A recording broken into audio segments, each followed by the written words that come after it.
I'm Yandro from Community University. Professor, the rule of law is very nice, but could you please explain how would you describe the role of ethics in a free society? Oh, that's a great question. It's not that I don't think that there is no role for ethics in a free society.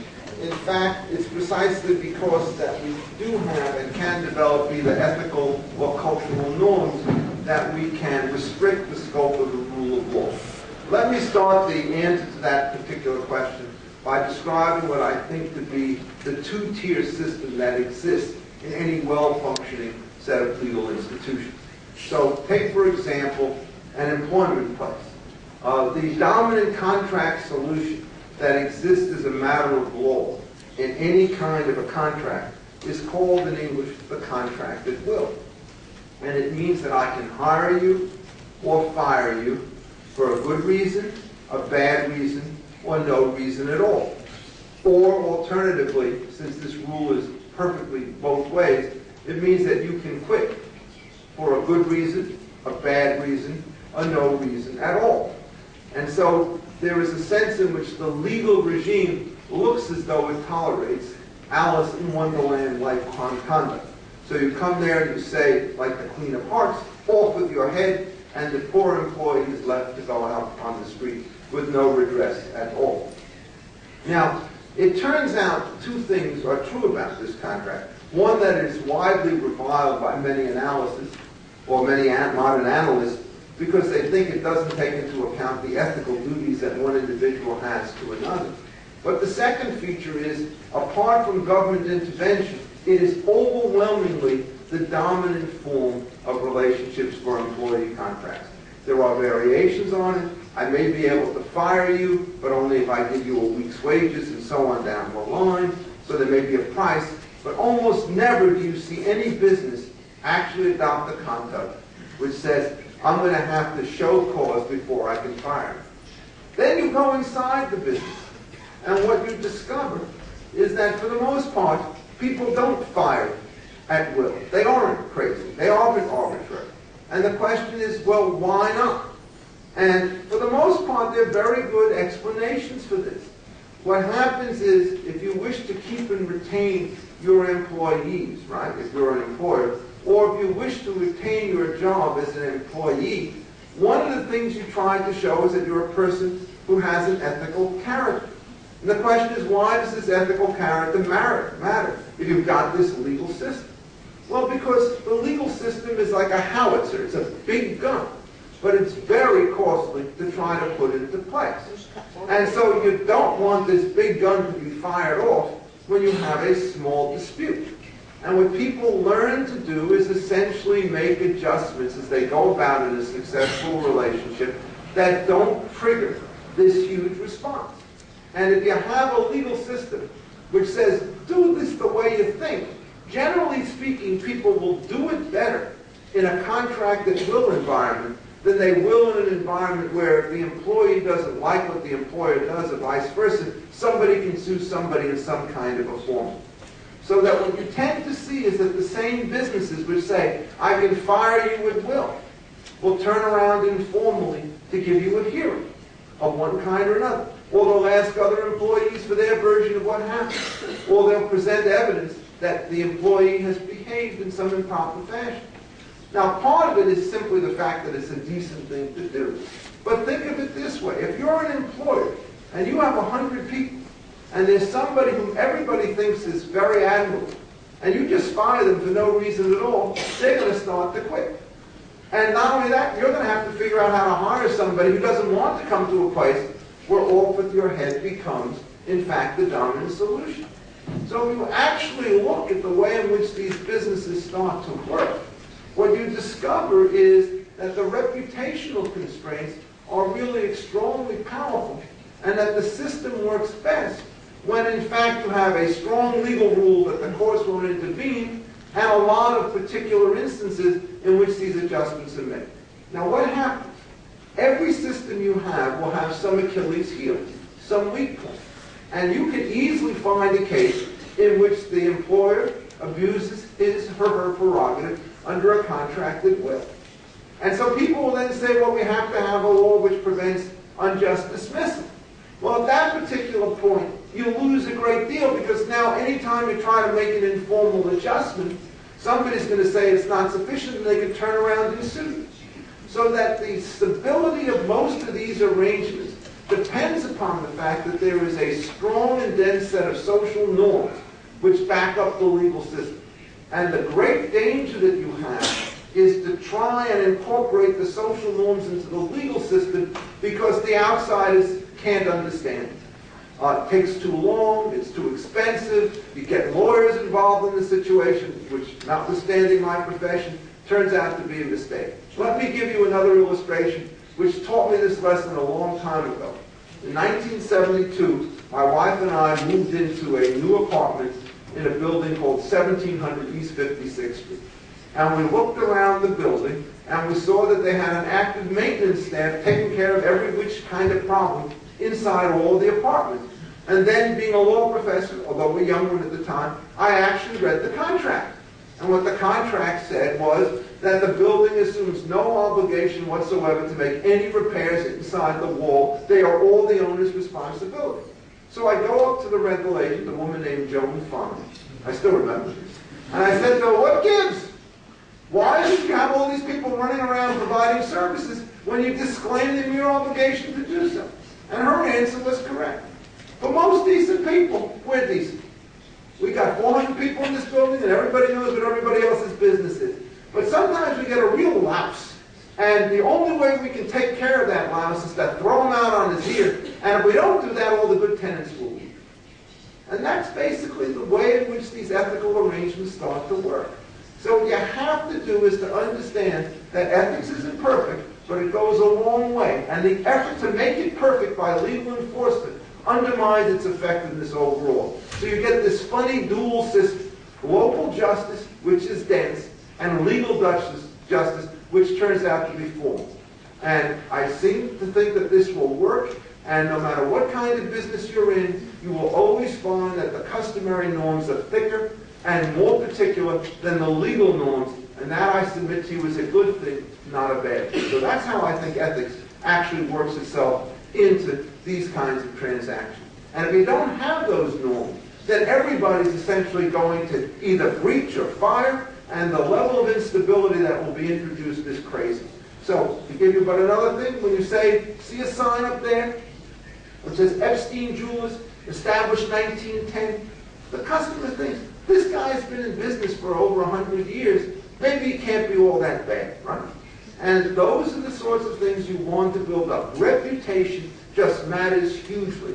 For most firms, it's their largest asset. It is typical that those people who believe in large and extensive amounts of regulation almost always think that reputation, that is the force of a good name, doesn't matter. When you do the economic analysis of this, the reputation turns out to be worth not hundreds, not thousands, not millions, but billions of dollars to large corporations. And they will do anything to protect their brand, because that's the way that they get large numbers of people to come to them without having particular knowledge of the intricacies of what's going on. If this bottle of water were bad, believe me, the Bonnet company would know it very quickly. They put their name on that bottle. That's the single strongest protection that I, as a consumer, have. Okay? Andre Daniel Hayek Foundation. Mr. Professor, do you consider the concept? Mr. Professor, do you consider the concept of rule of law, as we understand it, as a culturally universal and, as a consequence, transferable, or is it a precious product of the historical development of Western civilization? Thank you. Well, I didn't quite hear all the words, but I think the question seems to be whether I consider this to be a universal relationship or whether it's inherent only in particular cultures. It is a product of a historical development of Western civilization. Western civilization. Let me put it to you the following way. I think it's quite clear that the origins of the rule of law did begin in Western civilization and spread only with difficulty elsewhere.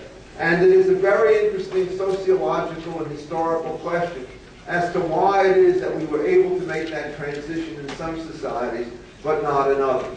But I take the following view about Western civilization. which is, I think, just because it generates a good idea doesn't mean that the idea is only of value in the West or that other countries ought not to be able to adopt it. My own view about law in general goes right back to the original Roman conception of natural law.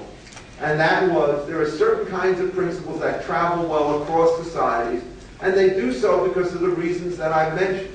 Individuals have selfish tendencies and they have cooperative tendencies. And the big challenge in all societies is to allow cooperation to flourish and to make sure that arbitrary power is going to be limited. And the rule of law is one technique. So what happens is the ambitions are the same, but the way in which they're executed will differ in different societies. So that you may believe in the rule of law, but the kinds of formalities that you will use to form a contract in Western civilization may depend on a radio button today, right? You know, one of these computer contracts, or in a standard form, or on a handshake, or whatever. I don't care what the form is, so long as I am confident that there is some form which will allow people to tell that they have completed an agreement and they've passed the stage of negotiations to come back. And I think these principles travel very, very far.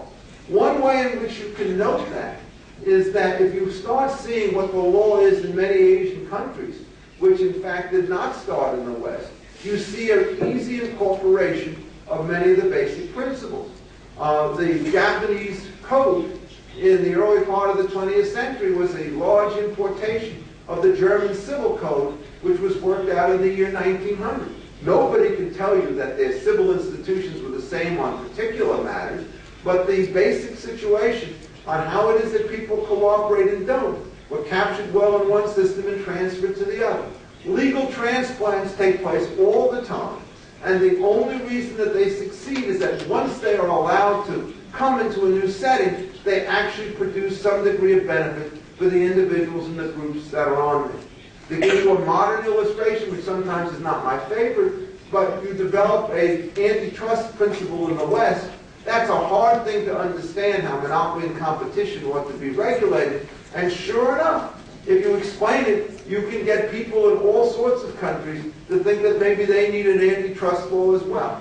I'm always impressed, whether for better or for worse, as to how easy it is to have a conversation across natural lines, so long as the language barriers are removed and you don't talk about particular sections of particular codes, but talk about general conception. There's very little that is lost in those transactions.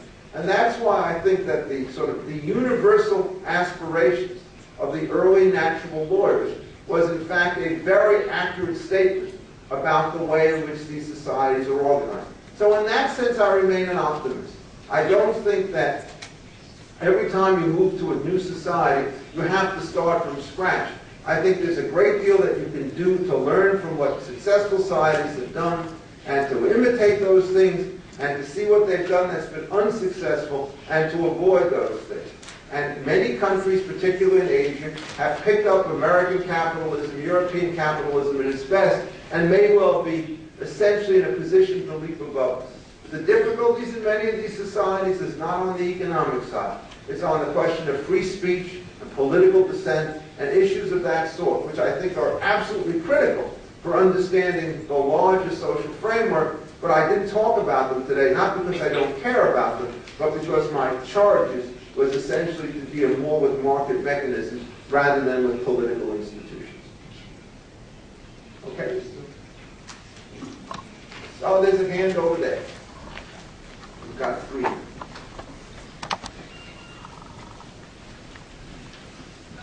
Hi, this is Thomas. I hope this is not way too off topic, but open this, so I'd like to follow that up. We all know the healthcare reform, which is being passed now, is a mess, and that the way Democrats are trying to pass this is sort of legal fraud. But my question is, assuming that Republicans will win the majority in the fall, and that there will be a Republican president in the next terms, is there a way how to backwards this reform in some clean way, and maybe even enhance the things that were wrong before, or you see no way after this? This is the question for those of you who didn't quite hear it was, when you introduce a major reform, such as that which now exists with respect to health care in America, is it once done, forever done, or is there, with a change in political circumstances, a way to undo the reform and perhaps even undo some of the other conditions that led to it in the first place? Here's the basic answer to this question. As a matter of general presumption, once the system is put into place, it's very difficult to dislocate, because expectations grow up and individuals who benefit from the system now develop a large political base which allows them to resist transition. But there is an exception to this.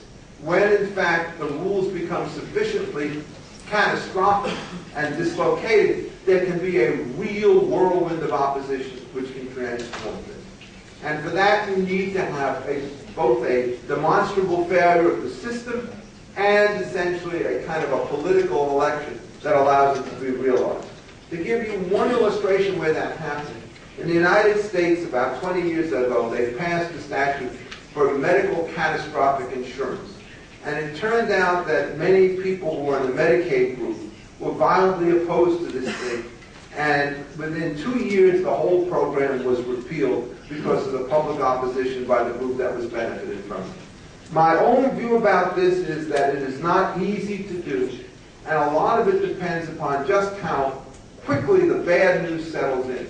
With something as complicated as the Obama health care program, this is very difficult to do because it's not all phased in at the same time. The taxes come immediately. Many of the voluntary exchanges only open up 3 years from now. And the question is, can somebody denounce the system before they've seen the benefit side in operation? Yes or no? My own view about what will happen is actually an intermediate position. I do think that it's likely that the Democrats will lose their dominant position in the Congress in the United States in November's election. I don't know if they'll lose their majority, but they will surely lose seats.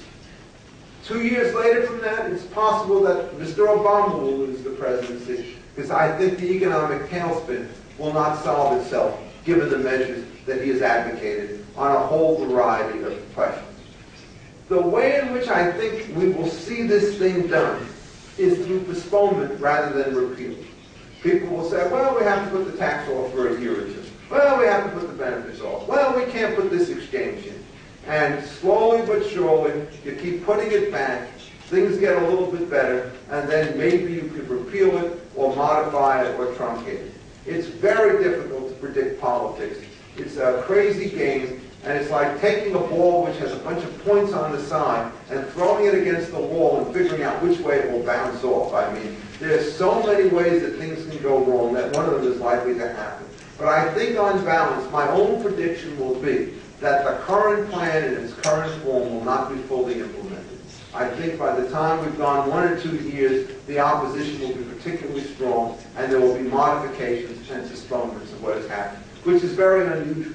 But this program, I think, will cut so deeply and will exacerbate all the problems we have with employment and so forth, that it will lead to some kind of a response. Okay? That's just a guess. My name is Josef. I'm a student here in Ekonomické University. Yeah. And I like to come back to the question about ethics. About what? Ethics. Ethics again, okay. Real ethics. There seems to be a land boom in ethics. I can imagine the way how you explain it in a society where there is, for example, no unemployment. But can you imagine to have this power balance on both sides, employee and employer, if there is a very big demand on employees, or on the other way, if there is unemployment? Oh, the employer is like a power in this situation. Well, let me put it this way. There is no question that all ethical niceties will be subject to pressure in periods of acute economic distress. But I disagree with the way in which you frame the question to assume that employers have all sorts of power and employees are relatively powerless for the following reason. One of the reasons why there is so much distress is the general social and economic regulations that are imposed upon employers, which deprive them of the freedom on how to organize their own businesses.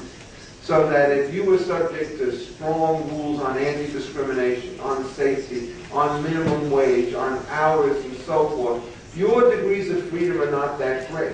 When employees said, why don't you do this? The only thing that you can tell them is if I do it, I will find myself in serious legal trouble.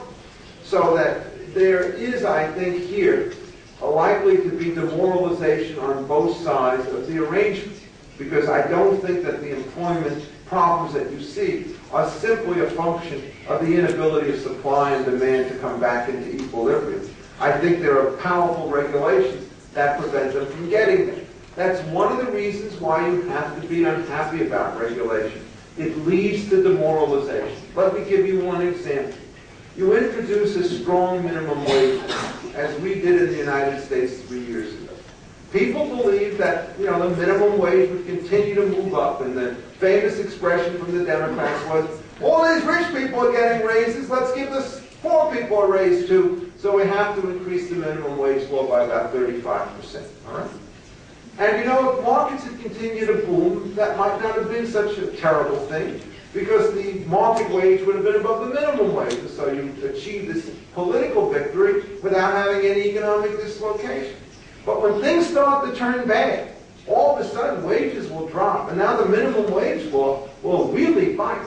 And sure enough, for example, if you take minority unemployment in the United States, this one statute has probably cost about 250,000, 300,000 jobs at a rough guess, relative to what it would have been, because 28% turns out to be a big number in a falling economy. Now, what's the employer supposed to do? Hire people and then go out of business? Or try to maximize subject to the constraint, at which point you have to let people go. There is, in other words, the following brutal truth about government regulation. You may say that the regulation is only on the employer, not on the worker, right? But any regulation which limits my freedom to hire limits your freedom to work. Because if I can't make you an offer that you're willing to accept, you are diminished by virtue of that limitation. So that means that all the pain is going to be shared between the two sides, and there's no way to avoid it. The resentment then leads to political complications, and people may say, my God, we have to put more sanctions on employers, so when they violate the minimum wage laws, we really throw them in jail. That lets people become even more gun-shy, and the unemployment levels will sort of diminish. So what you have to do in order to prevent this cycle from taking place is to remove the external restraints so as to free up the opportunities. Don't think of employers as having real power. In a competitive market, if it turns out that these guys are making a killing with wages low, new entrants will come on the business side and bid them up to fair level. You can put a graph which talks about wages and workers' productivity, and the lines are very, very closely correlated. So the trick in raising real wages is not to have artificial minimums, it's to allow firms to organize in the single most efficient fashion that they can possibly have. It pays for you to pay high wages for workers who have high productivity. It doesn't pay if you've got low productivity coming out of the business. And we have now managed to create a situation in which regulation has had a negative impact on productivity in all sorts of different ways. I can't tell you, even in my own university, a cocoon, just how intrusive some of these government regulations turn out to be. We have a handicap statute which required us to remove every doorknob and replace it in some buildings throughout the university. That doesn't increase productivity, right? You might as well break windows and have people repair them. What you want to do is to get something you didn't have before, and if you're spending $1 million changing doorknobs and getting $10,000 worth of benefits, it's just the loss. And those things are very common. Each of them is separate, but when you put them together, the overall picture essentially says the opportunity for gains from trade are diminished by state regulation. And just keep that theorem in mind. Then you will stop thinking about this as an us against them problem. Stop thinking about it as a bargaining power difficulty. There is no bargaining power. Bargaining power only arises when somebody has a monopoly position. And the only monopolist in this game turns out to be the government. Yes, sir. Hi, I'm Marcel. I'm currently a business administration student at City University here in Bratislava. Yes. My question relates to what you said at the end of your lecture when you talked about government can't, or there's no way a government can be efficient or competent enough to create programs that don't create state monopolies in certain areas or certain industries. Do you see any way that governments could create programs that would be efficient in any way? And could you relate, and I would be really happy if you could answer that through the example of Social Security in the United States. Okay, well, let me first start with the question of, can governments create systems which are highly efficient? Oh, there are all things that they can do. For example, you cannot run a system of intellectual property rights unless there's a system of state enforcement and creation. You have to have a patent office, a copyright office, and so forth in order to do these things. And I believe that they ought to be done, and I think governments can do a great deal to sort of help this go. I think government regulation in the antitrust law done narrowly will generally work fairly well. If you're talking about the spectrum, the ability to define property rights so that frequencies don't overlap, creates an enormous amount of benefit. The effort to determine what people can broadcast on those frequencies is just a horrific mistake. As to Social Security, it's a very funny problem, and let me tell you why it is that this system is so hard, and it requires a little bit of history. The first Social Security program had to face the 1935 situation. Oh. Okay, wait. The system had to create Social Security when you were facing 20 and 25% rates of unemployment in the United States. This is a very big number. And there are a large number of people now who are living long enough that they could be left essentially bereft of means. So what the administration did was it said, you're eligible for Social Security regardless of how much money you put into the program, right? If you meet the age requirement. And so the first generation of people who get into Social Security, they come out with a very large amount of money for virtually no contribution. But that means that for the system to be stable, the second generation is going to have to pay money not towards its own savings, but to service those people who now, in fact, retire. So if you were 30 years old in 1940, you have to take care of people already. As this goes on, it turns out that Social Security becomes a complete transfer system, in which essentially a worker today who puts in $1,000 in Social Security is basically investing $900 of it in the welfare of other citizens who are older than him, and only $100, roughly speaking, in his own. The numbers may be off a little bit, but the basic point is there. These systems turn out to be inherently unstable. And so what we're worried about in the United States, as we should be, is as the number of workers diminish, as the longevity of senior workers starts to increase, can we prevent the Social Security system from going bankrupt, which current estimates have it doing so somewhere around the year 2030, 20 years from now. And in fact, given the downturn in the stock market and the higher rates of unemployment, it's probably sooner rather than later. I don't think there's any way to avoid that problem if, in fact, you put people in common pools like that. What I've always said is this: universities, most private employers, they believe that their workers ought to be required to put some portion of their wealth aside to handle their retirements. Because they don't want to have a situation where somebody who's worked for them for 40 years says, take care of me, I haven't taken care of myself. So you do is you put the money into individual retirement accounts.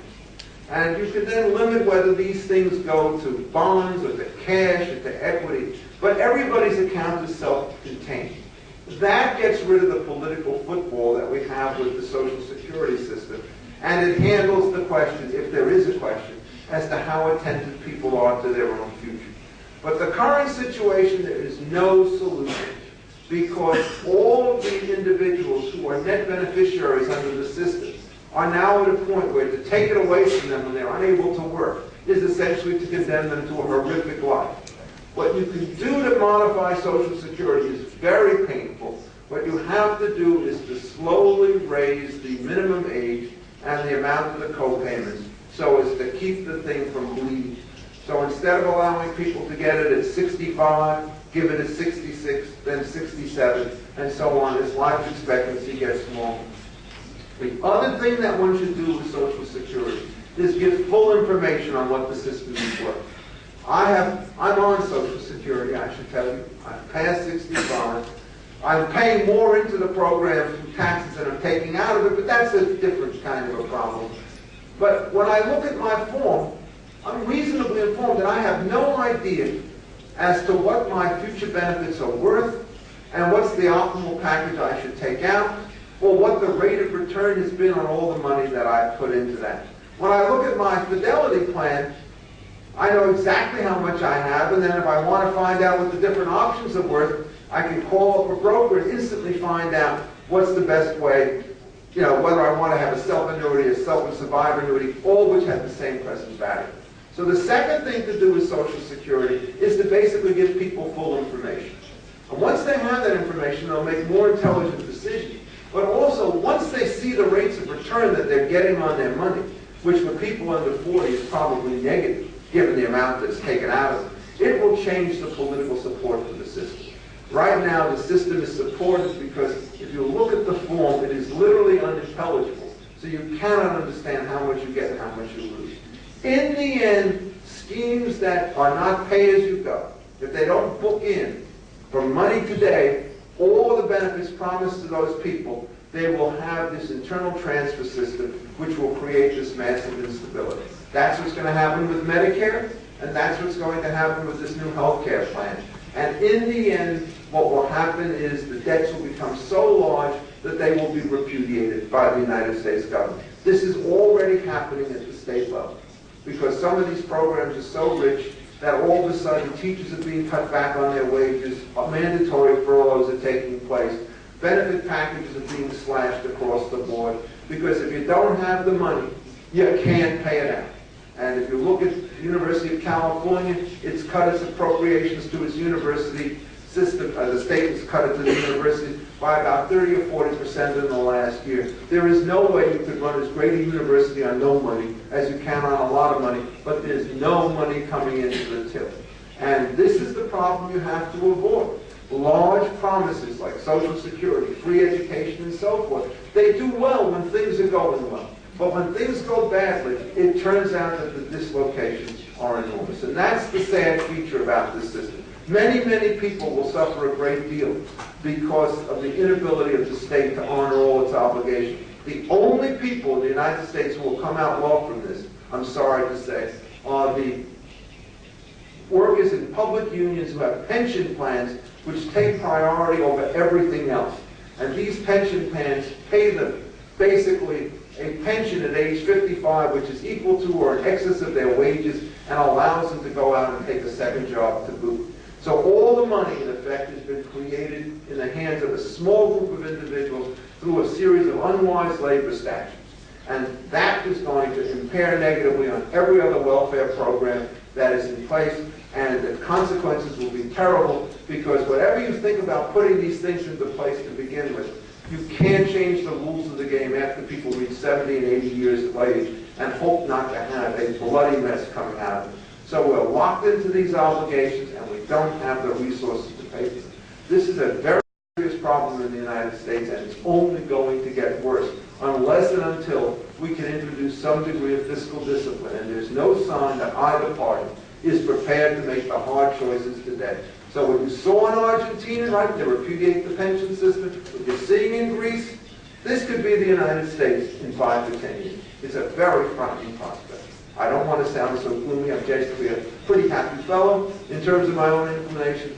But anybody who's looked closely at the public books, or basically the finances of major states and the federal government, realizes the unreported long-term obligations of current programs will swamp the system and bring it all tumbling down. That's the reality, and no amount of political rhetoric can conceal it if you actually know how to count and do the economic projections accurately.